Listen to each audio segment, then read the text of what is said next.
Shark Tank. My name is Daniel Edison. I'm from Chicago, Illinois. I have a background in ad tech sales. I'm here representing my company, which is called Toe Drag Apparel, and our product is Shinny Skins. And I'm here to ask for $100,000 in exchange for 20% of my company. This is Toe Drag Apparel, and the product is Shinny Skins. Shinny Skins hockey socks. Shinny is a play on words. It's any time that hockey players are playing hockey when they're not on the ice. So whether it's in the hotel hallways or in the lobby of the rinks, they're playing shinny hockey. And Shinny Skins are socks that have hockey skates on the bottom of the socks, and then we customize the top half of the socks to be in conjunction with whether it's their youth organizations, team uniforms, or NHL teams, or Team Canada, or Team USA, whatever it is. We customize the top of the socks to whatever that team's going to be. So what are we going to do with the money if the Shark Tank sees things our way? Number one, we're going to buy a whole bunch of inventory. So far we have about 17 designs, well exactly 17 designs, and I would like to have in stock at all times 31 different designs, and that represents all the different NHL teams. And then secondly is we really need to upgrade the website. Our website is a $1,300 website that just kind of barely takes orders, and we would like for that to look a lot cleaner, a lot more professional.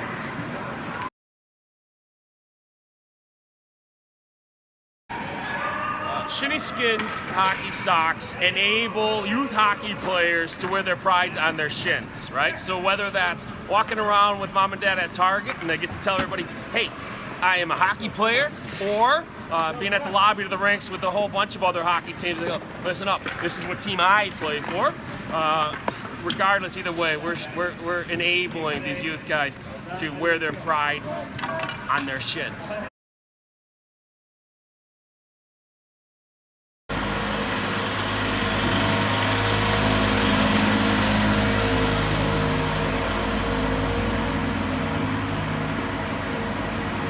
So how did I come up with this business?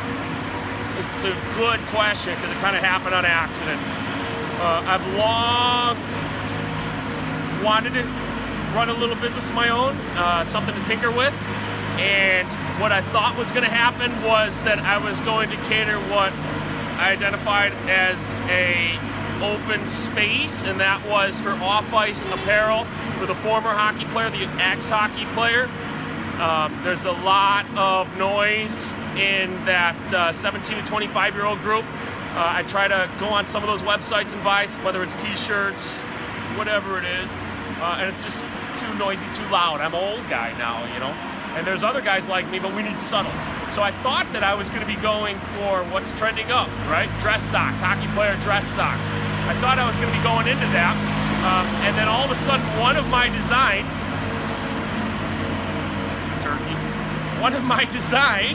happened to be a skate sock, and I coach 8-year-olds, and last spring I gave all of the kids on the team these little hockey skate socks, and they were in the design of our team uniforms, and they literally just wore them to every game and every practice. And mom and dad were telling me, hey, I can't even wash these things because they won't take them off long enough. They're wearing them 5, 6, 7 days a week.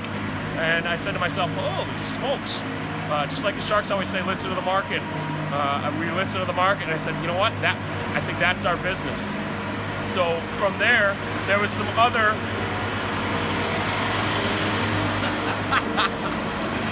there were some other organizations where I used to be a part of in Chicagoland, and I'd go back to those organizations and say, hey, what if we create some of these socks in the design of your guys' uniforms?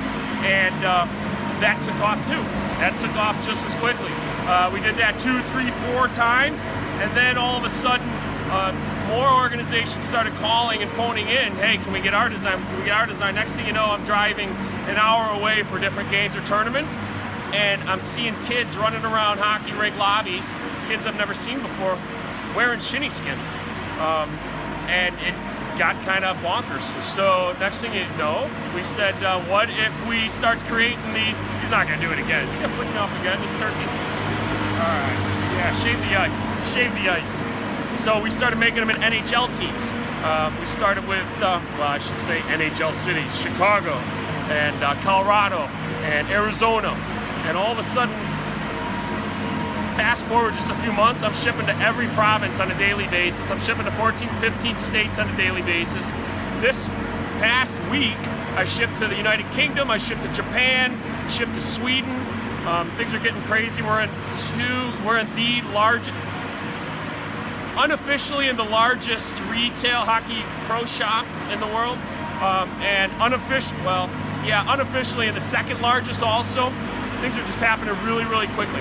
Now, here's the beauty, is that it's a one-size-fits-all skate sock, right? So I wear the exact same sock as my 8-year-old, and you know who loves that is the promotional people at some of these NHL marketing front offices, because as folks walk through the turnstile, it's not what size are you, it's here you go, here you go, here you go. So we're the perfect product for a bunch of people who are sick and tired, I hate to say this, sick and tired of the bobbleheads, quote, end quote. And now we're in that space for in-stadium giveaways, first 10,000 fans. We could easily slap logos on these socks. We're doing that right now, and we're getting deals that are coming in pretty quickly from multiple NHL teams.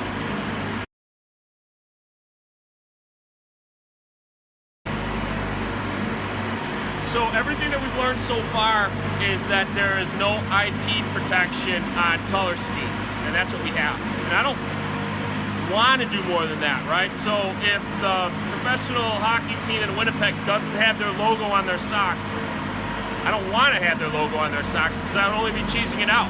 So it's perfect. And in terms of how much money do I have invested in the business, we've got about $20,000 of my own money in the business right now. We've got about $12,000 in sales, and I'm sitting on maybe another $8,000 to $10,000 in inventory. I have these numbers. We just drew up a P&L like 10 days ago. So I have these numbers. But you got to keep in mind that I didn't get my real legitimate first dose of inventory until October. So we did late October, November, December. Christmas took off. It was kind of bonkers. And then everything settled down for January, February. I haven't put $1 into the market yet. And I created this whole business through a bunch of Google searches. Google search, how do you manufacture hockey socks? And I went to 16 designs, all with a broker out of Toronto. I've recently cut out that broker. I learned to go to manufacturer direct, China direct. And of course, I got there 4 days before the Chinese New Year. So automatically it was everything shuts down for 4 weeks. And then we've been trying to figure out that direct to China manufacturing piece. I'm on my third iteration right now. I anticipate that sock coming in, whether it's today, tomorrow, and then we're prepared to, I've got orders waiting. I've got orders waiting for AHL teams, which is professional. I've got junior teams, which is Ontario Hockey League. I've got college teams. There's so many opportunities right now, and there's a whole bunch of people who are aware of our socks, who are trying to order our socks, and that's what's gonna happen next, is we're gonna fulfill those orders. And we're going to do things in two different ways. There's going to be two different pieces of the business.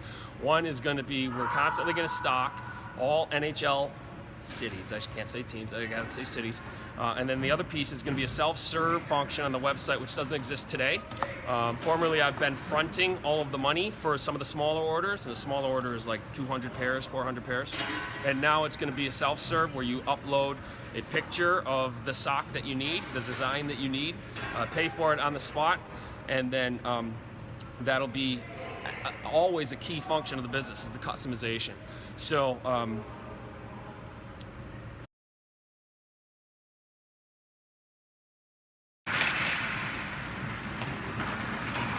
I've long known that I wanted to start my own business, but it took me a while because I pursued hockey for so long that I didn't actually go back to school and graduate until I was in my late 20s. And I had a late start in my career. I think that I knew that I wasn't smart enough to just jump off and start my own business, so I had to gain a whole bunch of experience. And then finally, at some point in my career, I started rolling up the people that I was no longer learning from, and that told me, along with my dad, who died suddenly business a couple of years ago, I think that really kicked in the fact that this whole thing happens really fast. Life goes by really quick, and it was time right then after that happened to go ahead and start doing and going for what I wanted to do and what I knew I wanted to do for a really long time. I didn't know what the business was. I'm glad that it came to me, but I knew that I wanted to do it for a really long time. I needed something to tinker with. I still have a day job. I still need to keep that day job afloat. So right now I work about a gazillion hours a day. I try to stay away from toe drag and shinny skids until after 5 p.m. I respond to those really important emails from noon to 1, but I need to keep my day job afloat.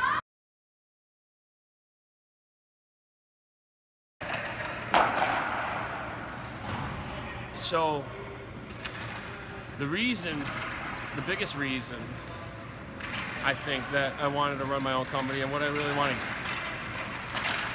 get out of it and take from it is I've got a 7-year-old boy, Matthew, who at 2 was diagnosed with type 1 diabetes.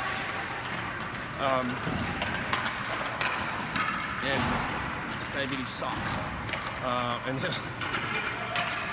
he'll tell you that it sucks. Last night, I needed to, every 20, 48 to 72 hours, we needed to change his pod, poke him and prod him and stick him, and it just sucks. It sucks. And I'm on a mission. He's only 7 right now. He's had it. It's always known. It's always known. He's had it since he was 2 years old. It hasn't gotten any better because it sucks. That's what it does. That's what diabetes does. It's constant. It's every day. You're dealing with it every. If I check his blood sugar and it's perfect, bought myself about 2 hours. Bought himself about 2 hours. So I don't want to send him to college having diabetes. I don't want to send him to college having diabetes. I'm not smart enough to cure diabetes. I'm just not. But I can rally enough money to arm those super smart people and give them the ammunition to cure it, because diabetes is right on the verge. It is the next disease that's going to be cured. I mean, it's right there. There's so much stuff happening in the world of diabetes that it's like this far away. So my Matthew's 7, and before he goes away to school, I want him to be insulin free, insulin independent. I want it to be over with. I want it to be done. And I've kind of made those promises to him.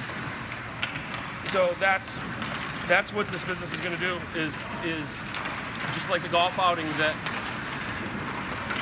I love the hockey community because it's like no other. And I throw a golf outing, and it's going to happen in about 2 weeks here.